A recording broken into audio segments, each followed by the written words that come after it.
Hello everyone and welcome to another episode of I Bought a Watch. Before I start, I will announce that the Steel Dive Captain Willard watch has won the 1,000 subscriber watch giveaway poll, so I'll be picking one of those up and that will be with me in a couple of days or weeks depending on AliExpress delivery times, and then I'll get a review out and then send it out to one of you guys. Again, I just want to say a massive thank you to everyone that voted and a special thank you to everyone who has subscribed. I really am grateful and feels good to be making a little community in this corner of YouTube. On that topic, if you do like what you see, do consider hitting that like and subscribe button and even the bell notification button if you really want to be notified when I post new videos. Okay, enough of that, let's get on to this review. Today we're going to be looking at this, the Phylida Explorer One Homage.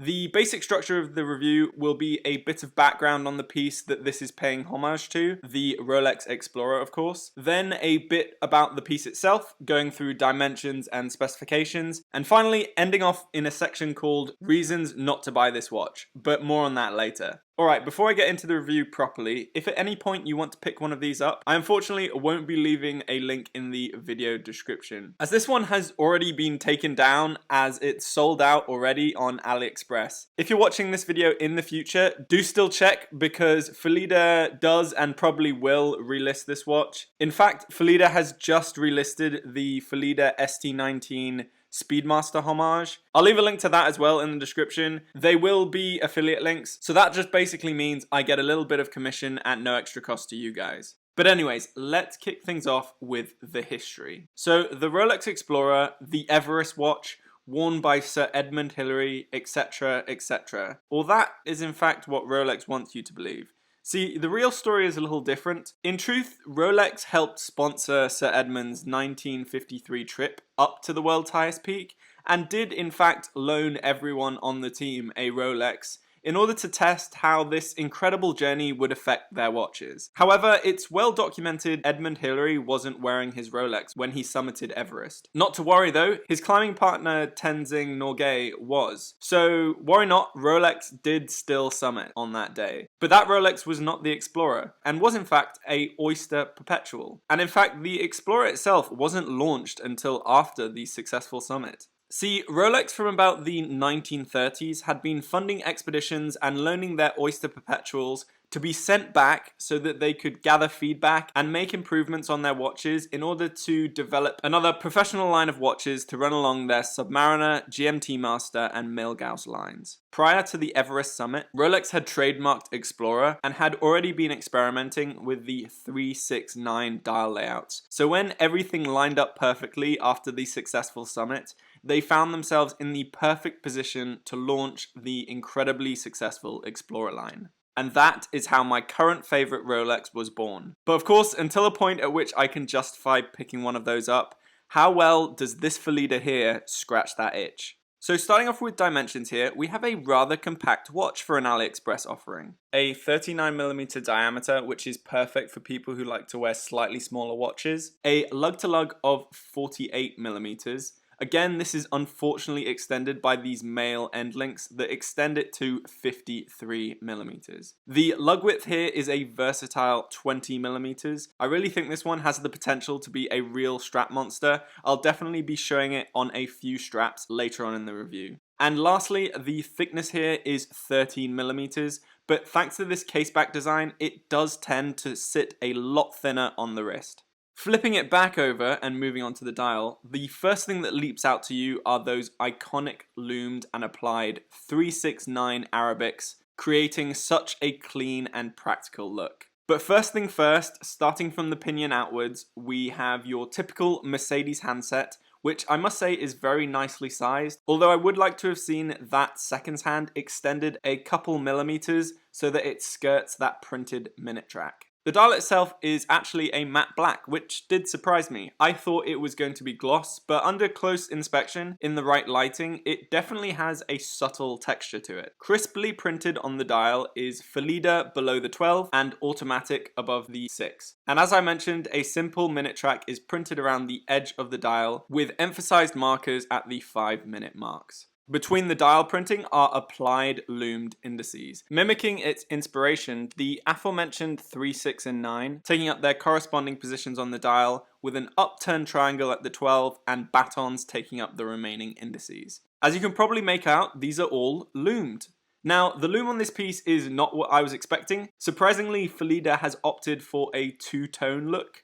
The electric blue on the upturned triangle and batons contrasts greatly with the green on those Arabics. Unfortunately, the application of that green loom on the numerals dims, as you can see, quickly leaving the remaining blue loomed indices. These do a valiant job of glowing through the night, or at least into the early hours of the morning. I must say, Phylida is a bit of a dark horse when it comes to loom, or maybe that perhaps says something about me and I really need to up my standards of what good loom is. Turning the lights back on, I already said this, but this is such a classic dial layout in my opinion, and much like I said in the Phylida Railmaster Homage video, which has a lot of comparable design choices, it's a piece perfectly designed with legibility in mind. Although a lack of date is somewhat irritating, I feel like the clean aesthetic and the lines of symmetry present in this design more than make up for it. Furthermore, what can be said about this piece over the Railmaster Homage here is that it's simply more versatile. This can easily be dressed up or down, and actually I think is more in line with the versatility of the Aqua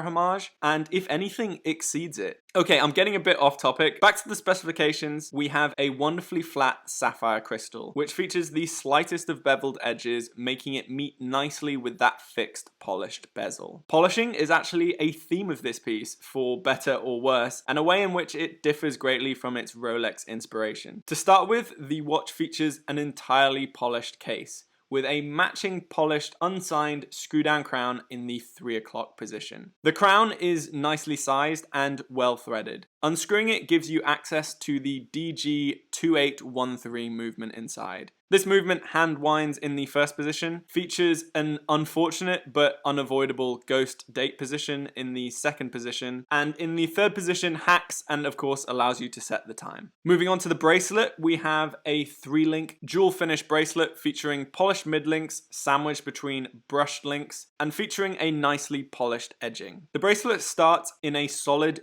3-piece constructed male end link, which although protrudes as I mentioned earlier, does create this crisp cutoff between sections that gives it a rather clean look. The bracelet then tapers from 20mm down to 16, where it meets a similarly dual finished clasp. The clasp, very similar to the Phylida Submariner Homage, is a nicely machined fold over clasp with safety latch and also features that sliding micro adjust system, making it easy not only to get the perfect fit, but also to adjust this watch out on the fly. Speaking of bracelet adjustment, the bracelet features the screw link sizing system, making this one incredibly easy to size straight out of the box. Speaking of the fit, let's get this one on the wrist. As you can see, like I mentioned, that case back does make this one lie pretty flat on the wrist. And actually looking down from the top, the watch wears pretty well, even though it does have those protruding male end links. What I will say is that on wrist, I feel that the bezel looks a little thick for some reason. Initially it bothered me a little, but I have since gotten used to this somewhat chunky looking form, even though it still is only 39mm. It does look great on a bracelet, but as I promised, let's try it on this leather and somewhat grubby Workman's single pass tan NATO to see this piece's versatility as I move on. Okay, well as I'm showing you that just about does it for dimensions.